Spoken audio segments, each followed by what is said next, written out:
Hey guys, welcome to source point. आज अभी हम लोग डिस्कस करने वाले हैं वीज़न की करंट अफेयर्स, जो कि हमारी मार्च मंथ की है। तो काफ़ी टॉपिक हमारी कंप्लीट हो गई है। आज हम लोग यहाँ पे स्टार्ट करने वाले इंटरनेशनल रिलेशंस, जिसमें कि रशिया यूक्रेन वॉर देखेंगे। तो रशिया यूक्रेन वॉर जो है, ये आप देखो, इसमें सारे एंगल को हम लोग यहाँ पे कवर करने वाले एक हॉलिस्टिक अप्रोच लेकर चलेंगे, जिससे कि आपकी यहाँ पे मेंस की जो आंसर राइटिंग प्रैक्टिस है वो बेटर तरीके से हो सके। और जिस किसी की भी इंटरव्यू चल रही है, स्टेट पीसीएस हो या फिर यूपीएससी के आगे आने वाले दिनों में, ये टॉपिक जो है वो इतनी आसानी से ख़त्म नहीं होने वाली है। तो इससे तो रिलेटेड आपसे बात किया जाएगा, तो आपको ईच एंड एवरी एंगल पता होना चाहिए। सेकंड, हम लोग श्रीलंका क्राइसिस देखेंगे। Again this is very very important. तो ये दोनों टॉपिक बहुत ही ज़्यादा लेंथी में यहाँ पे दिया गया है और बहुत ही ज़्यादा इंपॉर्टेंट भी है। तो चलिए स्टार्ट करते हैं। सबसे पहले देखेंगे रशिया और Ukraine war. As you already know कि 24 फेब से ये वॉर स्टार्ट हुआ है रशिया और यूक्रेन के बीच में, जहाँ पे आप देखो कि जो रिफ्यूजी है वो यूक्रेन से बढ़ते ही जा रहे हैं, जैसे जैसे रशिया के द्वारा यहाँ पे सैंक्शन लगाए जा रहे हैं। तो यूक्रेन और आज की डेट में जो रशिया यूक्रेन वॉर है, इसे समझते हैं। इससे पहले मुझे लगता है कि आपको यहाँ पे थोड़ा मैप देख लेना चाहिए।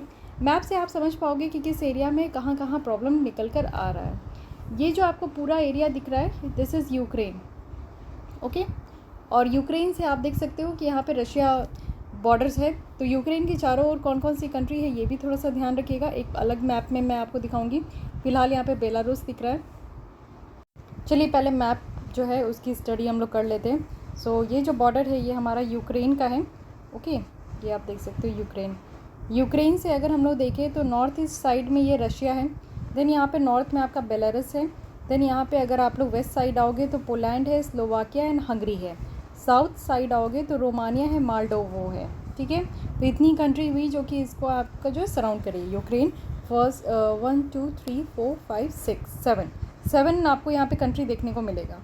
इसके साथ आप देखो, ये भी पूछा जा सकता है कि यूक्रेन के साउथ में कौन सी सी है, तो ये ब्लैक सी है। साथ ही सी ऑफ एजॉब भी आपको यहाँ पे देखने को मिलेगा। ये आपका साउथ और ईस्ट में है।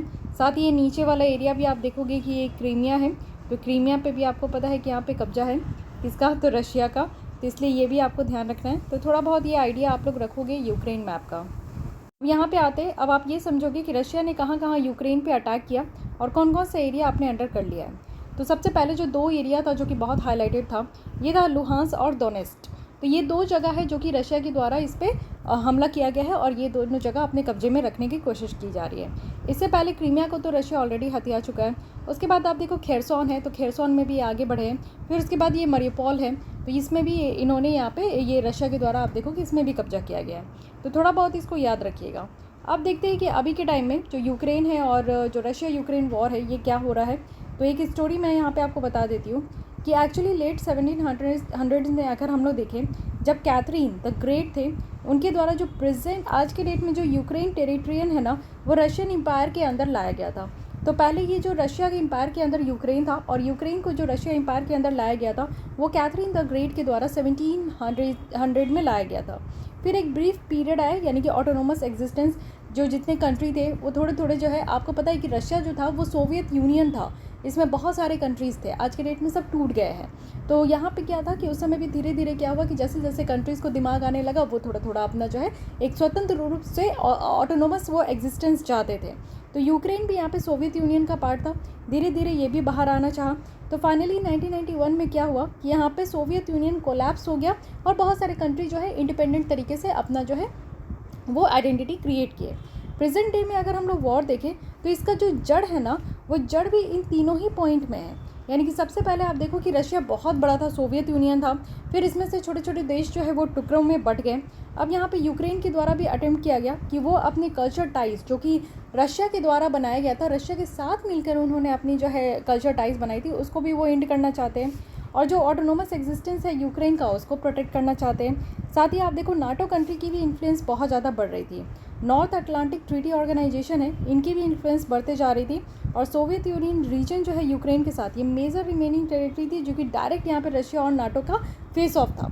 इट मीन्स कि यहाँ पे आप देखो कि नाटो कंट्रीज़ बहुत सारे हैं जो कि इस साइड आपको देखने को मिलेगा। यूक्रेन नाटो को ज्वाइन नहीं किया था। बेसिकली आप नाटो देखो, नॉर्थ अटलांटिक ट्रीटी है यहाँ पे, जिसमें कि 30 कंट्रीज़ आपको देखने को मिलेगा। 30 कंट्री आज के डेट में यहाँ पे मेंबर है।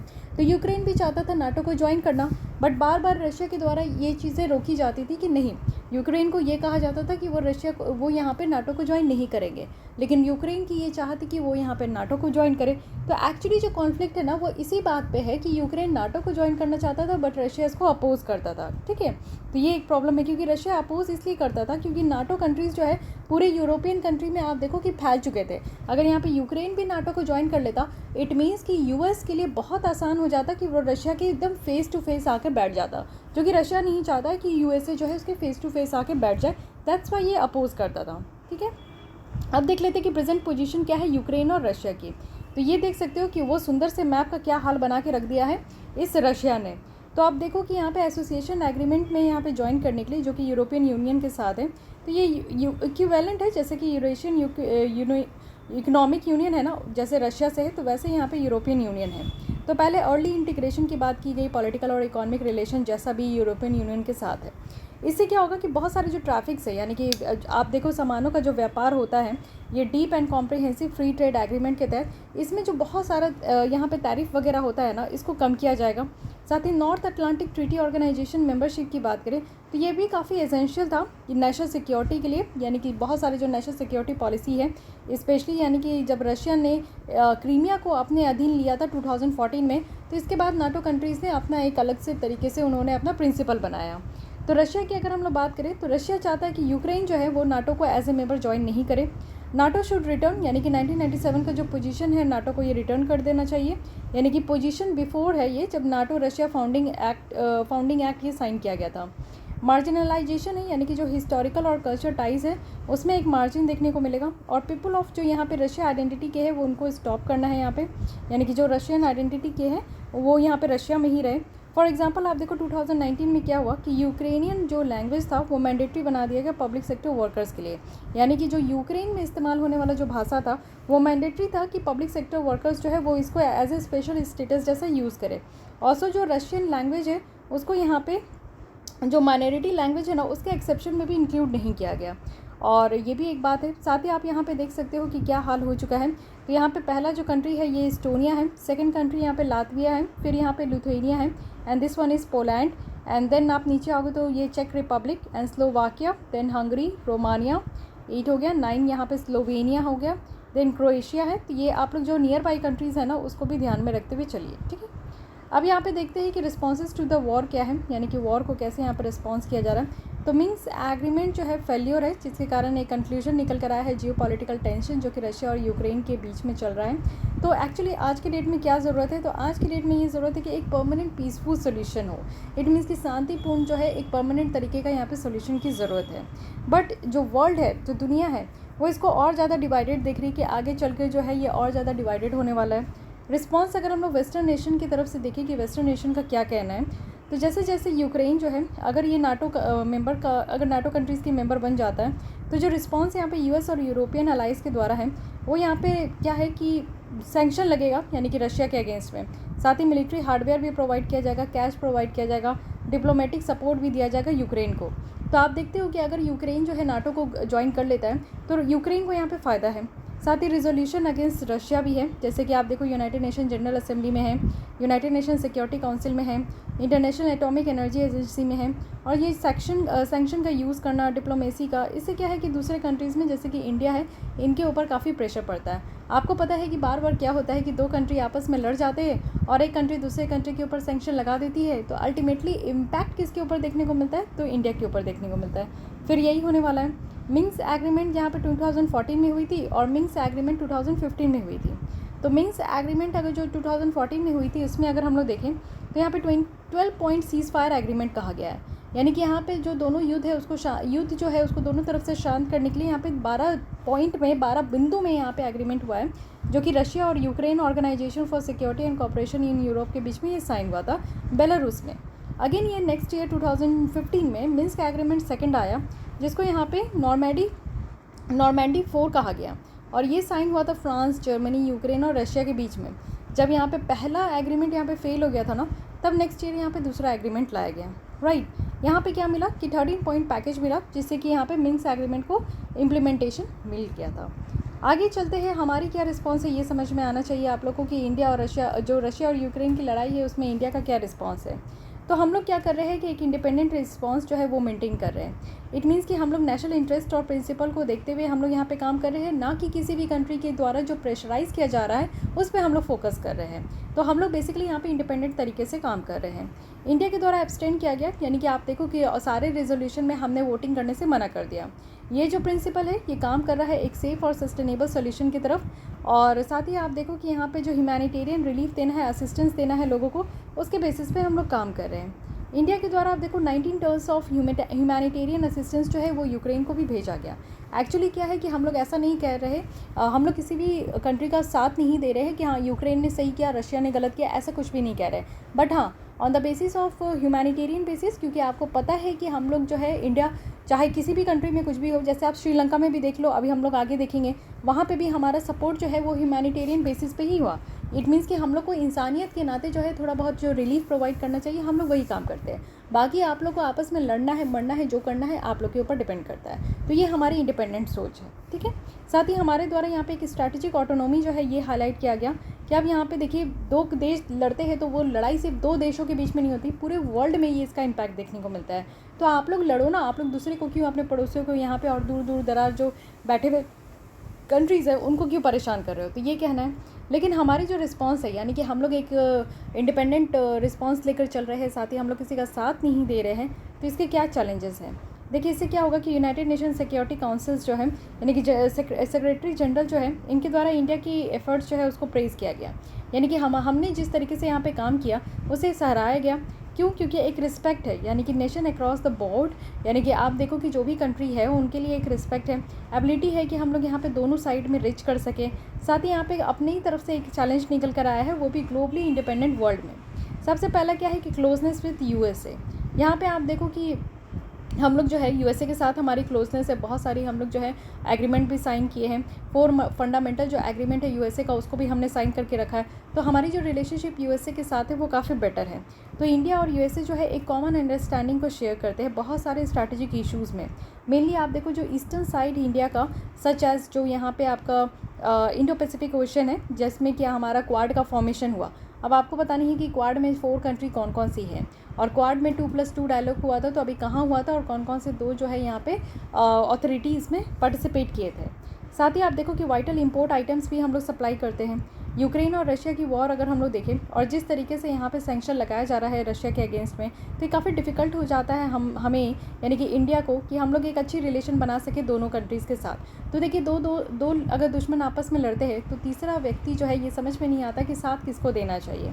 तो ये प्रॉब्लम हमारे साथ भी होता है। सैंक्शन अगर हम लोग देखें रशिया के अगेंस्ट में लगाया गया है, तो इसमें क्या है कि रशिया की जो सेंट्रल बैंक एसेट है इसको फ्रीज़ करना है, बहुत सारे जो रशियन बैंक्स है उनको ब्लॉक कर देना है, वो भी international Swift payment transfer network से।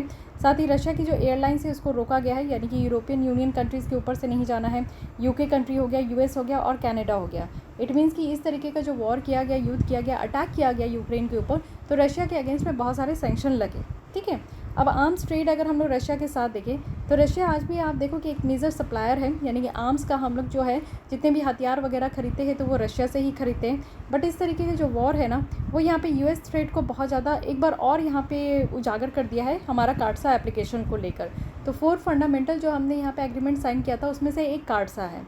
तो अगर हम लोग सिप्री डेटा के अकॉर्डिंग देखें तो ये कहा जा रहा है कि रशिया के द्वारा 46% जो टोटल यहाँ पे आर्म्स इंपोर्ट किया गया है इंडिया का, वो यहाँ पे 46% है। यानी कि आप देख सकते हो कि लगभग हम लोग 50% का जो यहाँ पे आर्म्स इंपोर्ट करते हैं वो अकेले हम लोग रशिया से ही करते हैं।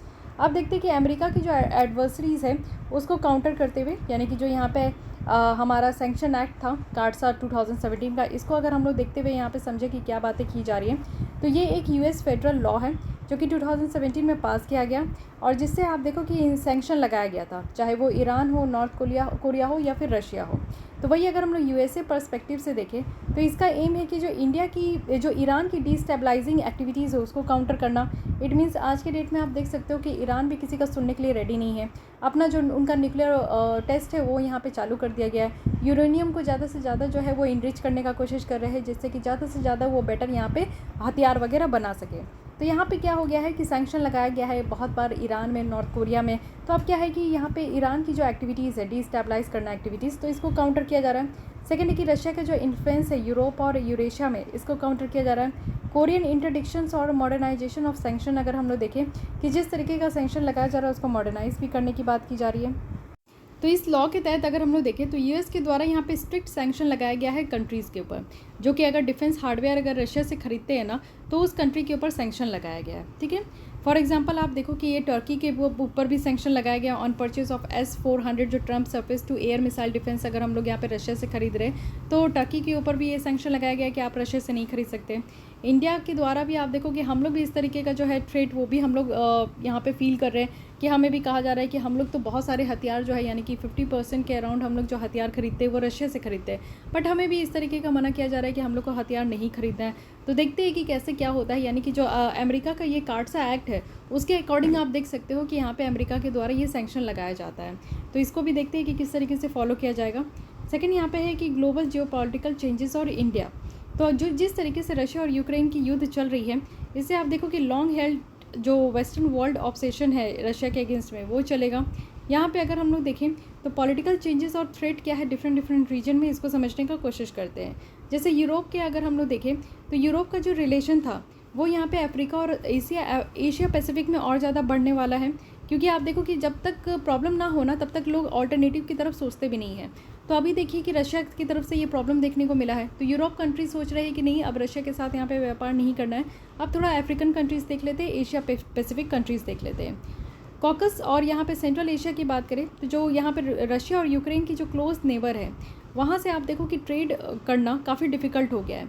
5 सेंट्रल जो एशियन कंट्रीज़ है वो लैंडलॉक है और फ्रीली यहाँ पे फ्लोटिंग नेवल माइंस है, जो कि यहाँ पे ब्लैक सी से देखने को मिल रहा है। वेस्टर्न हेमिस्फीयर की अगर हम लोग बात करें तो यहाँ पे हाई इन्फ्लेशन प्रेशर यहाँ पे फेस हो रहा है, और इससे क्या हो रहा है कि जितना ज़्यादा यहाँ पे इन्फ्लेशन है, महंगाई बढ़ गई है। महंगाई के साथ साथ आप देखो ऑयल प्राइसेस जो है ये भी बढ़ चुका है हमारे सेंट्रल अमेरिकन और कैरेबियन रीजन में। तो जो यहाँ पे ऑयल, मेटल्स और जो यहाँ पे एग्रीकल्चर प्रोडक्ट, जैसे कि एग्रीकल्चर प्रोडक्ट्स का जो एक्सपोर्ट हो रहा है, जैसे कि ब्राज़ील और चाइल है, ये भी हमारे इम्पैक्ट को मिटिगेट करेगा। सब सहारन अफ्रीका की अगर हम लोग बात करें तो ऑलरेडी आप देख सकते हो कि यहाँ पे मिनिमम पॉलिसी स्पेस है, क्योंकि पेंडेमिक के टाइम में यहाँ का जो सिचुएशन है काफ़ी बर्बाद हो चुका है।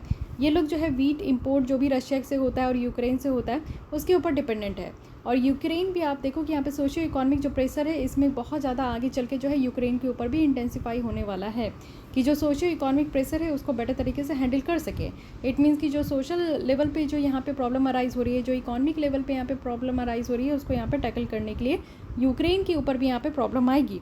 साथ ही मिडिल ईस्ट और नॉर्थ अफ्रीका की बात करें तो जिस तरीके से जो फूड प्राइसेस बढ़ते जा रही है, इससे आगे आने वाले दिनों में फूड इनसिक्योरिटी होगा, जिससे कि पॉलिटिकल इनस्टेबिलिटीज़ जो है वो हमें देखने को मिलेगा, जैसे अरब स्प्रिंग में होता है। इजिप्ट की बात करें तो आप देख सकते हो कि यूक्रेन से इजिप्ट का क्या लेना देना था। तो यूक्रेन से इजिप्ट जो है 80% अपने वीट की जो रिक्वायरमेंट है वो यूक्रेन से पूरा करता था। तो ये भी बात है कि मिडिल ईस्ट और नॉर्थ अफ्रीका में भी इसकी इम्पैक्ट देखने को मिलेगा। इंडो पैसिफिक में अगर हम लोग देखें तो जिस तरीके से इंडो पैसिफिक वाले रीजन में चाइना का एग्रेशन बढ़ते जा रहा है, फॉर एग्जांपल ताइवान, तो इससे ये रीजन जो है ना ये काफ़ी वल्नरेबल हो जाएगा यूनिलैटरल चेंजेस लाने के लिए। इट मीन्स कि इस रीजन में पूरा चाइना का इस तरीके से दबदबा होगा कि कल को कोई और भी देश, जैसे अगर हम ही लोग चाहे कि इस एरिया में कुछ चेंजेस आए तो ये बहुत डिफ़िकल्ट होने वाला है। अब देखते हैं कि इंडिया का करंट अप्रोच क्या है और जो यहाँ पे जियो पॉलिटिकल इक्वेशन क्या है बहुत सारे मेजर पावर्स से। तो अगर हम लोग अपनी अप्रोच देखें तो इंडिया के द्वारा अडॉप्ट किया गया है जो स्ट्रैटेजिक ऑटोनॉमी है, जिससे कि हमारी पॉलिसी स्पेस जो है वो मैक्सिमाइज हो सके। इट मीन्स की प्रायोरिटी है जो नेशनल इंटरेस्ट है ओवर यहाँ पे ब्लॉक पॉलिटिक्स का, जिससे इंडिया को काफ़ी हेल्प मिलता है कि यहाँ पे डिस्काउंटेड ऑयल और जो फर्टिलाइज़र है और अदर कमोडिटीज़ है हम लोग यहाँ पे रशिया से ले पाते हैं। डिप्लोमेटिक एक्टिविज़म में अगर हम लोग देखें तो इससे इंडिया को काफ़ी हेल्प मिला है कि जो 22,500 इंडियंस और जो फॉरेन नेशनल्स है उसको हम लोग बचा सके फ्रॉम 100 कंट्रीज़ से। यानी कि हमारे द्वारा आप देखो कि ऑपरेशन गंगा चलाया गया, और ऑपरेशन गंगा के थ्रू हम लोग क्या किए कि अपनी फ़्लाइट भेजे, क्योंकि यूक्रेन में आप देखो बहुत सारे स्टूडेंट्स हैं जो कि इंजीनियरिंग और मेडिकल की सस्ती पढ़ाई के लिए वहाँ पे जाते थे। बहुत सारे जो लोग हैं वहाँ पे वो जॉब करते थे और बहुत सारे इंडियंस थे जो कि वहाँ पे जाके रह रहे थे। तो उन सबको हमारे द्वारा इवैक्यूएट किया गया, यानी कि जिस तरीके का वॉर चल रहा था उससे हम लोग बचा के लाए। तो ये 22,500 इंडियंस थे। बट बहुत सारे फ्यूचर डिपेंड आपको देखने को मिलेगा कि इस तरीके का जो जियो पॉलिटिकल प्रैग्मेटिज्म है ये चेंज होगा, और इंडिया का जो जियो पॉलिटिकल इक्वेशन है बहुत सारे पावर के साथ ये भी कहीं ना कहीं चेंज देखने को मिलेगा। इमर्जिंग डिफरेंस देखिए कि किस तरीके से भिन्नता यहाँ पे निकल कर आ रहा था। तो जो ऑन गोइंग यहाँ पे यूक्रेन क्राइसिस है वो आज के डेट में भी बढ़ते जा रहा है। तो इसका आप देख सकते हो कि वेस्टर्न वर्ल्ड के साथ जो रिलेशनशिप है ना वो यहाँ पे थोड़ी प्रॉब्लम क्रिएट करेगा। फॉर एग्जांपल आप देखो यूके और यहाँ पे ईयू है, तो इसकी रिलेशनशिप अगर इंडिया के साथ देखें तो बहुत बेटर है, चाहे वो जिस तरीके का व्यापार हो रहा है उसको लेकर, क्लाइमेट चेंज को लेकर, और इंडो पैसिफिक है जो कि ऐसा एरिया है जो कि इन दोनों का यूरोपियन यूनियन हो गया, यूके हो गया, इंडिया हो गया, एक कॉमन इंटरेस्ट है। बट एक्सपेक्टेशन गैप्स जो है ना वो बढ़ता जा रहा है, यानी कि ये सारी कंट्री एक दूसरे के साथ एक्सपेक्टेशन जो है बहुत कम कर रहे हैं। इवन आप देखो रशिया और यूक्रेन के साथ भी कम कर रहे हैं। इंडिया और यूएसए की जो पार्टनरशिप है ये कॉम्प्रिहेंसिव ग्लोबल स्ट्रैटेजिक पार्टनरशिप है, जिसमें बहुत सारी एरिया को कवर किया गया है, चाहे वो इंडो पैसिफिक हो, टेररिज्म हो, या वायलेंट एक्सट्रीमिज्म हो, या फिर ड्रग ट्रैफिकिंग हो, या फिर साइबर स्पेस हो।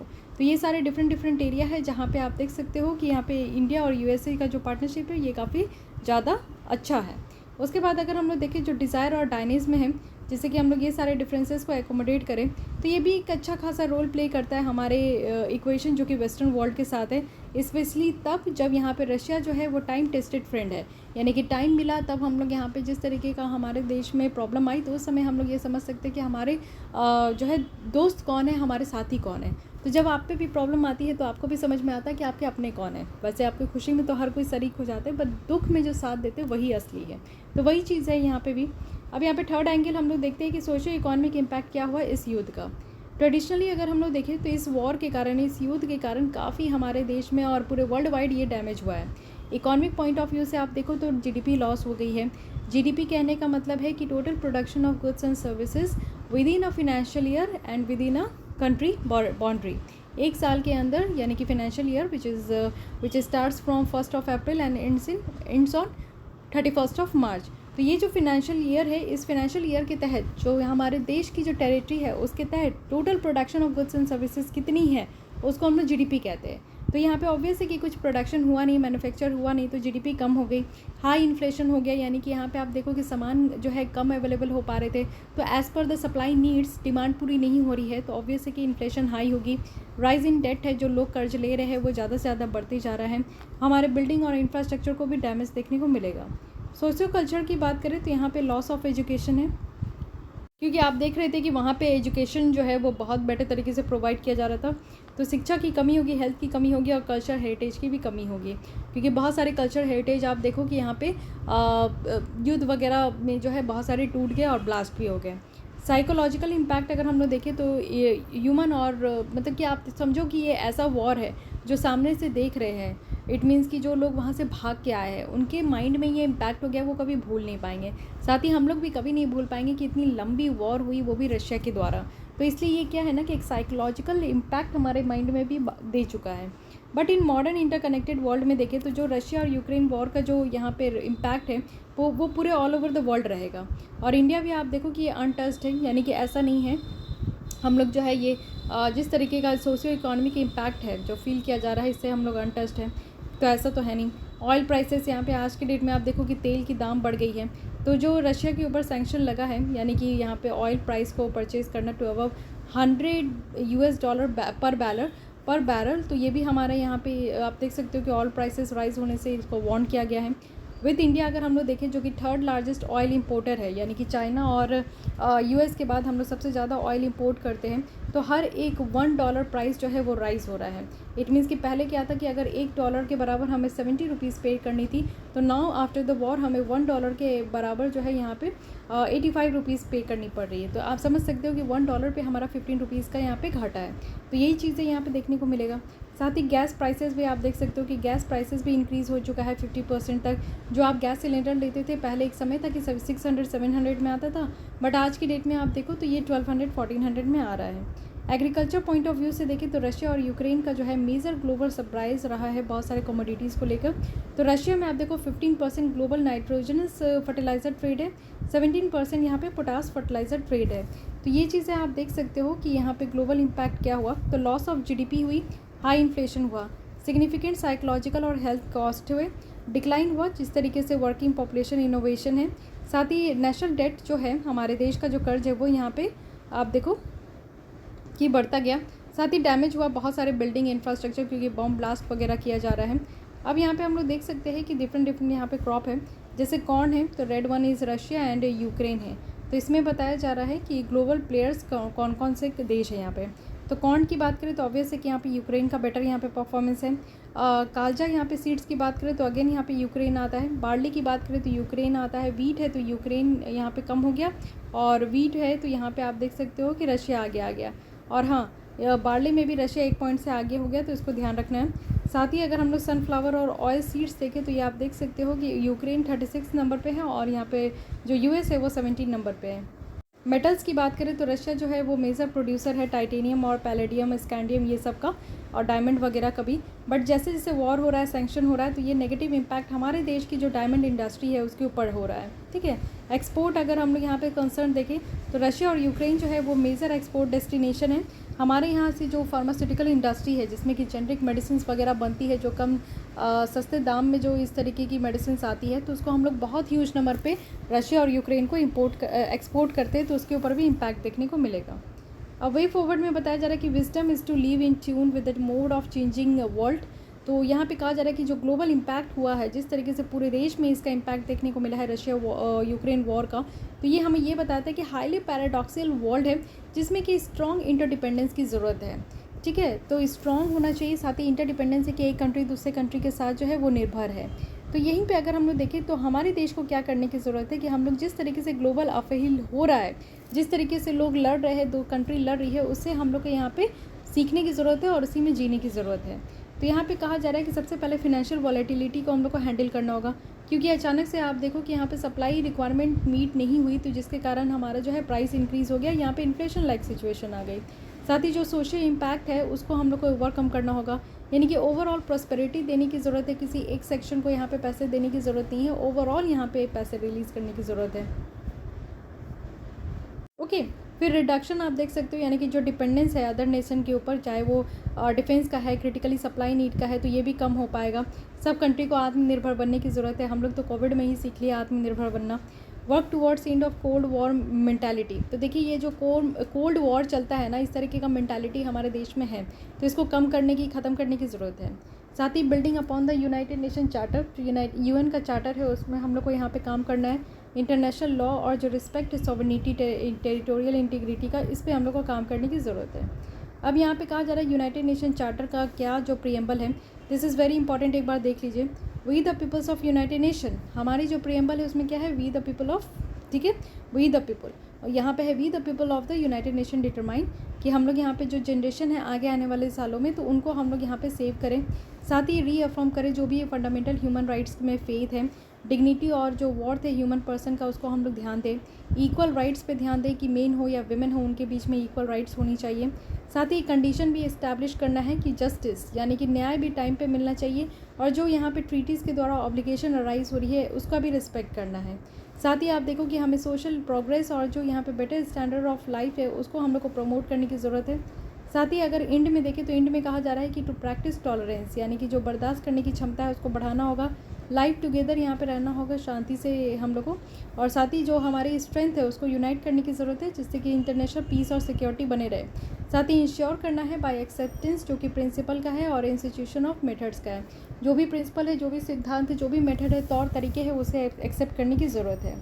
तो अब देखते हैं कि have resolve to combine our efforts to accomplish this aim, क्या इस तरीके का जो एम है उसको हम लोग जो है यहाँ पे मिलके ख़त्म कर सकते हैं। तो अगर आप लोग देखो कि हमारी जो रिस्पेक्टिव गवर्नमेंट है, यानी कि रिप्रेजेंटेटिव जो कि यहाँ पे सिटी ऑफ सैन फ्रांसिस्को में है, तो उनके द्वारा फुल पावर का इस्तेमाल किया गया है कि कैसे गुड्स हो, यानी कि सही काम हो और ड्यू फॉर्म हो। तो ये एग्री करते हैं कि आज के डेट में जो चार्टर है यूनाइटेड नेशन का उसको हम लोग फॉलो करें, और डू हेयर बाय इस्टेब्लिश, चूँकि इंटरनेशनल ऑर्गेनाइजेशन को जो है यहाँ पे यूनाइटेड नेशन जिसको कहते हैं वो यहाँ पे सेटअप किया गया है। Okay, so guys this is all about Russia and Ukraine war. तो इसमें हम लोग ने एक एक करके सारे एंगल को कवर किया। आई होप कि आपको ये आर्टिकल समझ में आया होगा और काफ़ी बेटर भी लगा होगा। यहाँ पे आप देख सकते हो कि प्रिंसिपल जो कि इंडिया के रिस्पांस के बिहाइंड है, तो ये कहा गया कि इमीडिएट यहाँ पे सेसेशन करना होगा, जो वायलेंस हॉस्टिलिटी चल रही है उसको तुरंत यहाँ पे कम करें। Return to the path of dialogue and diplomacy. साथ ही ग्लोबल ऑर्डर आया है जो कानून के ऊपर है, तो यूनाइटेड नेशन जो चार्टर है और जो रिस्पेक्ट है सारे टेरिटोरियल इंटीग्रिटी और सॉवरेनिटी ऑफ ऑल स्टेट, उसको हम लोग को लेके चलना है। साथ ही ह्यूमैनिटेरियन एक्सेस लेकर आना है कॉन्फ्लिक्ट सिचुएशन में। ह्यूमैनिटेरियन असिस्टेंस यहाँ पे प्रोवाइड करना है, यानी कि इंसानियत होने के नाते हम लोग को यहाँ पे मदद करना है, हेल्प करना है। साथ ही टच में रखना है, यानी कि दोनों लीडर है रशिया और यूक्रेन के, उन दोनों लीडर के साथ हमें टच में रहना है, तो इसको ध्यान में रखने की ज़रूरत है। तो आई होप कि आपको ये आर्टिकल समझ में आएगा। रशिया यूक्रेन वॉर काफ़ी लेंदी था, लेकिन हर एक पॉइंट यहाँ पे क्लियर हो गया। सबसे पहले हम लोग मैप की स्टडी किए, उसके बाद हम लोग यूक्रेन और रशिया का जो आज के डेट में दौर है कि क्यों यहाँ पे लड़ाई हुआ, वो सारे रीज़न हमने देखा। पोजीशन क्या है आज की डेट में डिफरेंट कंट्रीज़, और नाटो के बारे में देखा, रशिया का क्या स्टैंड है, वो सारी चीज़ें हम लोग देखें, और वॉर का क्या रिस्पॉन्ड है, यानी कि वर्ल्ड वाइड क्या है, और इंडिया का क्या रिस्पॉन्स है। हम लोग जो भी रिस्पॉन्स किए हैं, क्योंकि हम लोग यहाँ पे एकदम से नेशनल इंटरेस्ट और प्रिंसिपल के ऊपर एक इंडिपेंडेंट रिस्पॉन्स किए हैं। तो चैलेंज क्या है इंडिया के रिस्पॉन्स का, ये भी हमें यहाँ पे ध्यान देना होगा। चैलेंज क्या क्या है कि क्लोजनेस से हम लोग कुछ ज़्यादा ही यहाँ पे यूएसए के साथ क्लोज हैं, तो यूएसए के द्वारा सैंक्शन लगाया जाएगा रशिया के अगेंस्ट में। साथ ही यहाँ पे बहुत सारे हम लोग इंपोर्ट करते हैं बहुत सारे आइटम्स, साथ ही आर्म्स ट्रेड जो है वो भी चाइना के साथ करते हैं, तो हमारी इम्पोर्ट कैपेसिटी काफ़ी बड़ी यहाँ पे डिपेंडेंट है। ग्लोबल जियोपॉलिटिकल चेंजेस और इंडिया के बारे में बात करें तो कुछ चेंजेस यहाँ पे बर्दाश्त करना होगा, जैसे यूरोप पॉइंट ऑफ व्यू से सेंट्रल एशिया हो गया, वेस्टर्न हेमिस्फीयर हो गया, सब सहारन कंट्रीज़ हो गई, तो इन सब एरिया के थ्रू जो है थोड़ा बहुत बर्दाश्त यहाँ पे इन सारे कंट्री को थोड़ा बहुत बर्दाश्त करके चलना होगा। और एक पॉलिटिकल चेंजेस यहाँ पे है। आज की डेट में हमारा करंट क्या अप्रोच है ये भी यहाँ पे बताया जा रहा है, और ये सारी चीज़ों को देखते हुए हम लोग सोशो इकोनॉमिक इम्पैक्ट देखें कि कल्चर पॉइंट ऑफ व्यू से, इकोनॉमिक पॉइंट ऑफ व्यू से, psychological impact point of view से हमारे ऊपर किस तरीके का और पूरे वर्ल्ड वाइड किस तरीके का इम्पैक्ट हुआ है। साथ ही इस तरीके का जो वॉर हो रहा है, इतने होने के बावजूद यहाँ पे क्या क्या परेशानी हुई। ऑयल प्राइस हाई हो गया, गैस प्राइस हाई हो गया, एग्रीकल्चर सेक्टर में आप देख सकते हो कि ग्लोबल जो सप्लायर है रशिया और यूक्रेन, तो बहुत सारी कमोडिटीज़ सप्लाई नहीं हो पा रही है एग्रीकल्चर की। मेटल्स वगैरह आप देखो कि जो डायमंड है, स्कैंडियम, टाइटेनियम, ये सब रशिया में है, तो ऑब्वियस है कि इसका इस्तेमाल नहीं हो पा रहा है। एक्सपोर्ट कंसर्न भी है कि क्योंकि यहाँ पे रशिया और यूक्रेन जो है मेजर एक्सपोर्टर है डेस्टिनेशन, जो कि इंडियन फार्मास्यूटिकल इंडस्ट्री का है, तो ये बातें हैं। और साथ ही साथ हम लोग यहाँ पे एंड भी देखें, यानी कि कंक्लूजन भी देखें, और यूनाइटेड नेशन की चार्टर का प्रीएम्बल भी देख लिए। तो गाइस आज के लिए बस इतना ही रखते हैं। कल हम लोग स्टार्ट करेंगे श्रीलंका क्राइसिस, और इसी के साथ और भी टॉपिक हम लोग यहाँ पे कवर करेंगे, तो स्टे ट्यून विद अस। और हम लोग यहाँ पे डेली बेसिस पे विजन ऐसी करंट अफेयर्स की मैगजीन डील करते हैं, तो अगर आप लोगों को ये अच्छी लगती है तो लाइक कीजिए, और डेली बेसिस पे हमारे साथ जुड़ना चाहते हैं तो हमारे चैनल को सब्सक्राइब करके हमारे साथ जुड़ सकते हो। मिलते हूँ कल इसी टाइम पर। आज के लिए बस इतना ही। Thank you.